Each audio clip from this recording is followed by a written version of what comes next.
Verde, não sabia. Assim como você tem o Outubro Rosa, Sim, o Novembro Azul. Setembro Que esses Amarelo, ficaram mais Janeiro conhecidos. Branco. Então, falta mês para cada cor. Então... Uma vez, eu não sei qual mês que eu passei aqui, eu falei assim, nós estamos comemorando tal cor. Aí depois eu peguei o carro, fui para fui para Santos, aí Santos estava mostrando lá na Imigrantes uma outra cor, lilás, não sei o que era. Que o outro era não sei o que, depois chegou em Santos, era outra cor. Tinha outra... Então, assim, depende. Tá né? bom. Não Mas conhecia... o Abril Verde, ele é algo realmente pontuado pela a gente tem que divulgar mais, né? Então... Tem que ser divulgado. Eu acho que ele entra bem nessas questões relacionadas à humanização, proteção à saúde. Isso que eu ia te falar. O que a gente pode promover no Abril Verde? Tudo isso que nós estamos falando aqui nesse bate-papo, que a gente pode exatamente fazer várias ações dentro das empresas, dependendo do grau dela, independente, na verdade, porque hoje a informação ela é tão disseminada, né? Tão disseminada, que você senta com qualquer pessoa e essa pessoa vai ter opinião sobre qualquer coisa dentro daquilo que ela se interessa. A gente às vezes vai até já com o diagnóstico no médico, não acontece?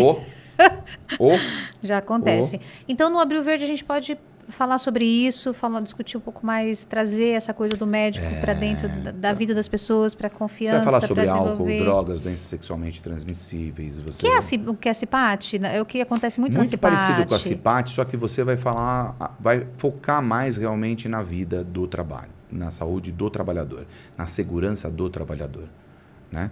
Nas questões de equipamento de proteção individuais, nas proteções coletivas, as questões... Aí vem a questão psicológica, psiquiátrica, entra, realmente veste como uma luva, né? Porque nós tivemos uma mudança, inclusive numa norma regulamentadora 35, eu fiz questão, junto com o pessoal, de colocar a questão psicossocial. No trabalho em altura, porque o pessoal entra, sobe, pega o mosquitão, se mata. Suicídio. Quando você viu falar de suicídio? A gente teve a doutora Elaine, não sei se você conhece a doutora Elaine, ela é uma psicóloga que ela é especialista em luto, suicídio, tudo, e ela trouxe esse assunto. Esse é um negócio seríssimo. É um assunto que a gente fala muito pouco, eu vou te falar uma outra coisa, Vivi. Olha só, nós estamos falando Olha, eu e minha esposa... Em 5 ou 6 semanas, nós ficamos sabendo de 4 suicídios de crianças entre 13 a 15 anos. A maioria delas por enforcamento. E outras que pularam. Mas assim, esse assunto é muito sério. E a outra extremidade de idade também, que são os idosos. Depressão, né, doutor? Depressão. Esse pessoal sofreu na pandemia. Solidão, né? A solidão, né? Você imagina, você não permitir que o avô ou a avó veja o seu neto. Nossa. Então, na pandemia teve um aumento de suicídio na terceira idade. Opa. Por benzodiazepínicos, por medicamentos. Então, eles tomavam tantos medicamentos. Porque, na verdade, a pessoa que suicida, ela quer sair daquela situação. Ela não quer a morte, né? Quer acabar com a dor, né? Com a dor. Não com a vida. Né? Então, tem um compêndio aí para falar o que está atrás de um suicida, né? Um ideal suicida.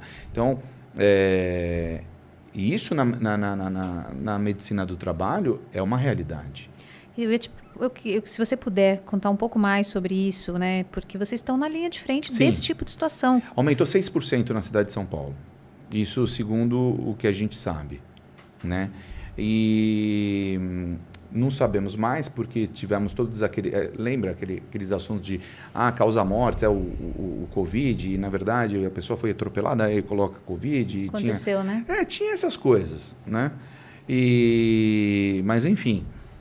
Mas o suicídio, ele aumentou significativamente, né? Entre as famílias e os trabalhadores solitários e pessoas que usavam drogas, né?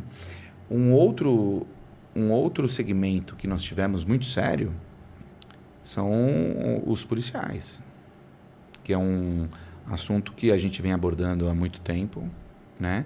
São pessoas que nos defendem. E ele entregar a arma para poder fazer um tratamento psicológico... É fraqueza. É fraqueza, porque geralmente aquela pessoa que está atendendo dentro do quartel, do hospital do quartel, ou a psicóloga, ou o médico propriamente dito, às vezes ele tem a batente menor que ele. Então, então assim, ele mostrar essa fragilidade, porque ele já está imbuído num sentimento de super-herói. Sem dúvida. Né? O homem por si só tem essa coisa da vulnerabilidade, né? Sim. Que não pode dizer Sim. que ele não dá conta. Sim. É cultural, ele tem essa dor aí. Sim. E agora, você falando isso dos policiais, faz muito sentido. Os policiais a gente vem alertando há um bom tempo. Vimos aí um aumento de suicídio entre eles, e isso não é divulgado. Né?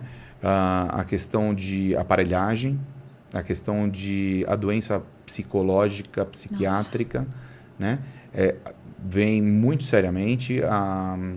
O número de afastamentos ele é gigante, ele é subnotificado por conta disso.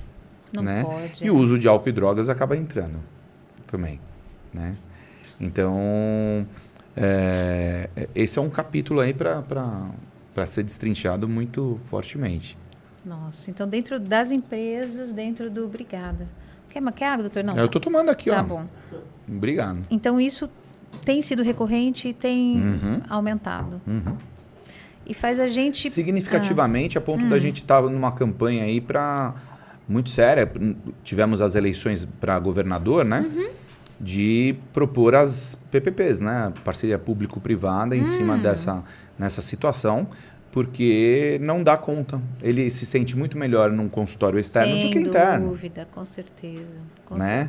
As empresas de saúde e segurança do trabalho, no trabalho e do trabalho, elas são mais competentes para poder...